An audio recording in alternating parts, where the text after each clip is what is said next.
خیال میں اچھی صحت کے لیے روزانہ کتنے گھنٹے سونا چاہیے؟ رات کو سونے کا بہترین وقت کیا ہے؟ کن اوقات میں سونے سے پرہیز کرنا چاہیے اور کیوں؟ بھائی میڈیکل سائنس کی باتیں ہیں، ڈاکٹروں سے پوچھو، لیکن کچھ کورسز میں نے بھی کیے ہوئے ہیں سلیپ مینجمنٹ کے حوالے سے، اور کچھ شریعت کی بھی تعلیمات اس بارے میں بہت واضح ہیں، تو آپ نے پوچھا ہے تو بتا دیتا ہوں۔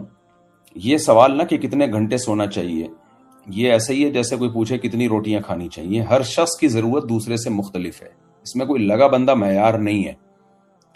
کتنے گلاس پانی پینے چاہیے؟ جو آدمی دوڑ رہا ہے، پسینے نکال رہا ہے، وہ تو سارا دن پانی پیتا رہے، اور جو بیٹھا ہوا ہے ایئر کنڈیشن روم میں سارا دن، اس کو تو زیادہ پانی کی ضرورت نہیں ہے۔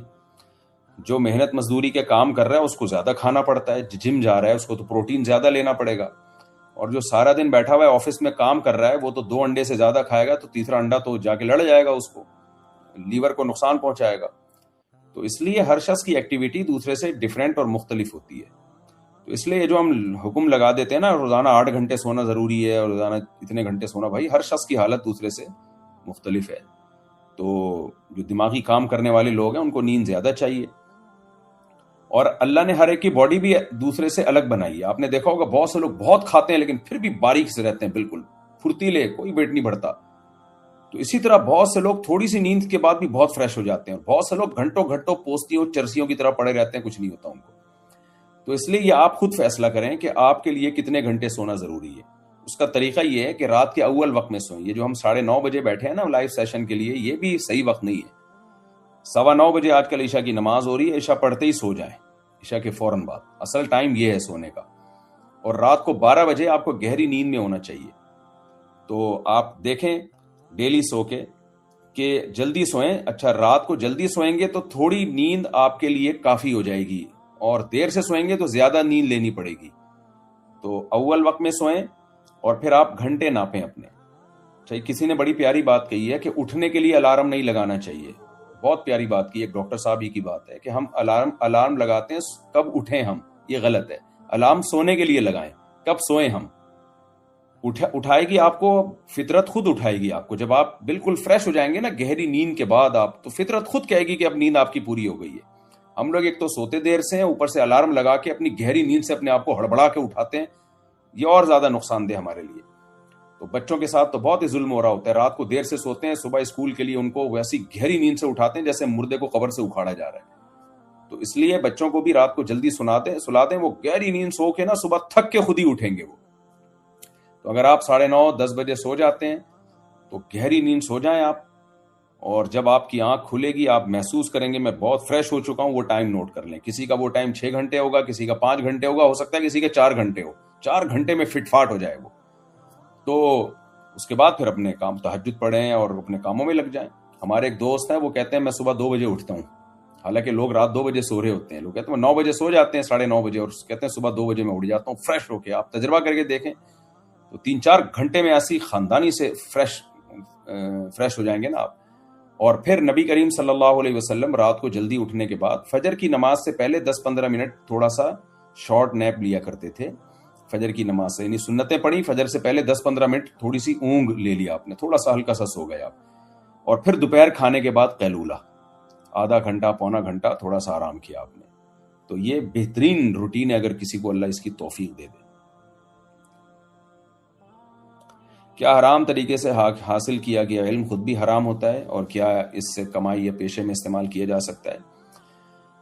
دیکھیں، حرام طریقے سے علم جذبہ پیدا کرے، بہرحال آپ والد کی ڈانٹ برداشت کریں، دنیا میں بھی اللہ اس کا آپ کو اجر دے گا، آپ دیکھیے گا خوب ترقی کریں گے انشاءاللہ آپ، اور آخرت میں بھی۔ تو آپ نے تو اپنے والد کے سامنے جھکے ہی رہنا ہے۔ باقی میں دعا کرتا ہوں اللہ آپ کے والد کو ہدایت دے۔ والدین کو چاہیے کہ اولاد میں اگر کوئی نیک صالح ہے تو والدین کو ان کی قدر کرنی چاہیے، اس زمانے میں خاص طور پہ۔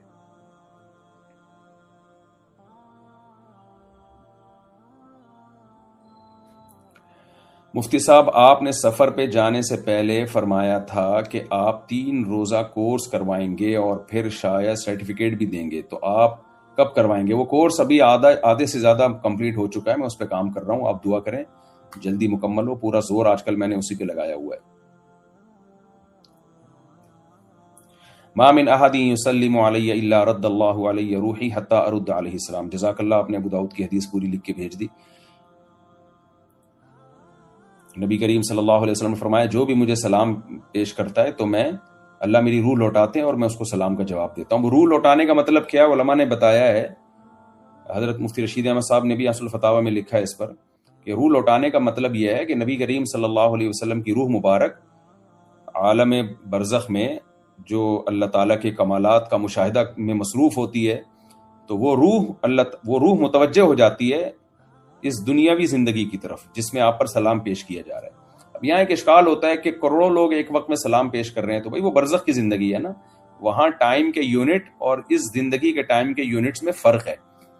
تو اس لیے ہمیں اس دنیا کے لحاظ سے عجیب سا لگتا ہے کہ کروڑوں لوگ کے سلام کا جواب ایک ہی ٹائم پہ کیسے دیا جا رہا ہوگا, لیکن وہاں کے ٹائم کی جو یونٹ ہیں وہ الگ ہیں.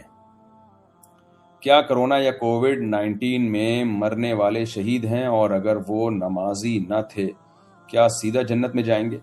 وبائیں جب آتی ہیں تو اہل ایمان میں جس کی بھی موت واقع ہو اور وہ صبر کریں تو یہ شہادت ہی کی موت ہوتی ہے. باقی نماز نہیں پڑھ رہے تو ان کو اس کا سزا ملے گی. ہم تو دعا کرتے ہیں اللہ تعالیٰ اس شہادت کی وجہ سے ان کے گناہ کو معاف کرے. تو نماز چھوڑنا تو اکبر الکبائر ہے, کبیرہ بھی نہیں ہے, اکبر الکبائر ہے. اگر گھر والے نماز نہیں پڑھتے اور بار بار ہم کہہ رہے ہیں کہ نماز پڑھو پھر بھی نہیں پڑھتے تو انہیں بار بار کہنا چاہیے یا نہیں کہنا چاہیے. اس سے وہ ضد پہ آ جاتے ہیں اور بالکل بھی نہیں پڑھیں گے پھر وہ. تو بس دعا مانگے ان کے لیے. ہر مہینے 7-8 دن ہیوی پیریڈ بلڈ ہوتا ہے, پھر 15 دن بعد یلو ہوتا ہے, تو کیا یہ یلو دیکھیں حدیث سے ہمیں یہ پتہ چلا, اور حدیث میں آتا ہے کہ اذا کبر فکبروا, اذا کا مطلب جب امام تکبیر کہے تم بھی تکبیر کہو. اسی طرح حدیث میں یہ بھی آتا ہے کہ نبی کریم صحابہ کہتے ہیں کہ جب نبی سردے میں جاتے تھے تو ہم انتظار کرتے تھے, جب آپ سردے تک پہنچتے تو ہم پھر سردے میں جاتے. تو امام حنیفہ کی رائے یہ ہے کہ نہیں ساتھ ہوگا, اور وہ اس حدیث میں تعویل کرتے ہیں کہ نبی کریم صلی اللہ علیہ وسلم کا جسد مبارک آخر عمر میں آپ کا جسم تھوڑا سا وزن بڑھ گیا تھا, تو اس لیے آپ نے فرمایا لا تسبقونی برکوع ولا بسجود, رکوع سردے میں مجھ سے پہل مت کرو. تو اس لیے صحابہ نے یہ کیا کہ جب نبی سردے میں جاتے تو آپ جھکتے, یعنی صحابہ کرام جھکتے تاکہ پہل نہ ہو جائے.